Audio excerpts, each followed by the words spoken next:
Olá, querido, graça e paz, tudo bem? Aqui quem nos fala é o Diácono Diogo. Hoje eu estou com a incumbência de estar trazendo, né, o versículo 17, no qual nós estamos na leitura, né, do mês, onde cada um líder, né, está com a sua responsabilidade de estar trazendo um provérbios, no qual estamos falando sobre a sabedoria e a paternidade. Eu separei alguns versículos aqui para poder estar compartilhando com vocês, falando um pouco sobre eles, do que tem falado também ao meu coração. E um dos primeiros versículos que eu quero falar é o Provérbio 17, versículo 1, no qual ele diz assim: é melhor comer um pedaço de pão seco, tendo paz de espírito, do que ter um banquete numa casa cheia de brigas. Isso me leva a pensar das vezes a gente buscar por algo que às vezes se torna muito vazio. Porque às vezes a gente tanto quer, a gente tanto busca, a gente tanto se entrega e no final aquilo dali acaba da forma que a gente menos esperava. Então às vezes é melhor a gente ter a paz de espírito, tendo ali às vezes algo tão humilde, algo que para os nossos olhos naturais parece às vezes ser tão pouco, e não é, porque o Senhor ele sabe o que apresenta a cada filho. Uma das passagens que eu tenho relacionada sobre isso é uma oração que eu faço. Se eu não me engano, está até na oração do Pai Nosso, que ele diz assim: que não nos falte o pão de cada dia. Essa é a minha oração. Como homem da casa, eu peço sempre ao Senhor que nunca nos falte o pão de cada dia. Que pode me faltar tudo, mas que Ele nunca deixe que a minha casa venha a perecer sobre comidas mesmo, sabe? Sobre a provisão, para falar melhor. Não é nem sobre comida, sobre a provisão que eu sei que eu preciso trazer. Então eu aprendi, às vezes, ter um pão, né? Como diz aqui a palavra, às vezes eu não tenho queijo, não tenho presunto, vou fazer aqui uma brincadeira, mas a gente tem paz com esse pão que está sendo comido. E às vezes a gente quer buscar tudo e isso às vezes nos traz uma preocupação, até de mexer onde não era para mexer. Aí já entra em outras situações. E vamos lá. O próximo versículo ele diz assim: é, quem paga o bem com o mal, é o versículo 13, não afastará o mal da sua casa. Então, de que forma você tem agido? O Senhor está nos ensinando. Não importa o que está vindo sobre nós, é claro que nós somos ser humano, mas nós precisamos ter o controle, o autocontrole que vem do Espírito Santo, sabe? Porque às vezes vem algo tão ruim sobre as nossas vidas e a gente não tem um domínio próprio. Às vezes, para lidar com aquela situação e queremos pagar costumam dizer, na mesma moeda, tá entendendo? Mas da mesma forma. E com isso a gente tem mais prejuízo, com isso a gente tem mais trabalho, porque nós, como cristãos, precisamos reconhecer e nos avaliar todos os dias. E muitas das vezes a gente, pela forma que nós fomos retribuir, o Senhor fala assim: não, agora você vai lá e pede perdão. E aí a gente acaba querendo agir de forma um pouco dura, mas nós estamos aqui buscando a sabedoria, então eu creio que o Senhor ele vai falar aos nossos corações em nome de Jesus.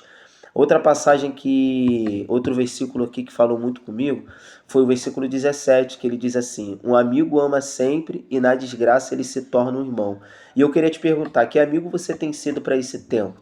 De que forma você tem olhado as vidas, as pessoas, a situação ao seu redor? De que forma você tem se achegado? Eu olhando esse versículo, ele me traz à memória aqui que é no momento da desgraça é que revela quem você é. Revela que esse amigo é mais do que um amigo, ele é um irmão, ele não é só um amigo. Porque até no momento ruim ele está presente, no momentos bons ele também esteve presente. Então assim, e qual o amigo que você tem trago para perto de você? Qual é a voz que você tem decidido escutar? O maior amigo que nós temos é o Espírito Santo. Um dia eu orei por um amigo e Deus ele me deu esse amigo. Eu digo que eu cresci muito ao lado dele. Cresci muito mesmo e até hoje nós temos crescido. Todas as vezes que nós paramos para conversar é algo do céu, é algo assim extraordinário. E eu louvo a Deus porque foi uma amizade. Eu cheguei para o Espírito Santo e falei: Espírito Santo, me dá um amigo. Eu sei que você é um amigo, mas eu quero ter um amigo aqui na Terra, porque eu abri mão de muitas amizades, né? Ao ponto até das pessoas perguntarem como que eu consegui largar tudo. E isso me ajudou bastante. E quando Deus ele te dá um amigo de Deus, ele se torna um irmão. E hoje eu tenho ele mais do que um amigo. Ele verdadeiramente é um irmão, no qual eu consigo compartilhar situações, ele compartilha comigo. E isso, o Espírito Santo, ele vai trazendo algo ali para nossas vidas que às vezes a gente fica assim: caramba. Eu saio às vezes me perguntando de onde que a gente tirou isso, sabe? Mas falando também sobre a paternidade, a passagem ela vai dizer assim no versículo 25: o filho sem juízo é a tristeza para o seu pai e a amargura para a sua mãe. E aí vem, né? de que forma nós temos nos colocado como filho, qual o filho também que nós temos sido para os nossos pais. A palavra de Deus vai dizer que se a gente não consegue honrar aquele que a gente vê, como que nós vamos honrar o pai que a gente não vê, né? Então, assim, que nós verdadeiramente devemos saber como filho qual tem sido o nosso posicionamento, qual tem sido as nossas atitudes, se nós temos sido um filho sem juízo, se nós temos praticado, sabe, as coisas da desobediência. Provérbios, Efésios, ele vai dizer assim: filhos, honrar teu pai e tua mãe para que seus dias se prolonguem na terra.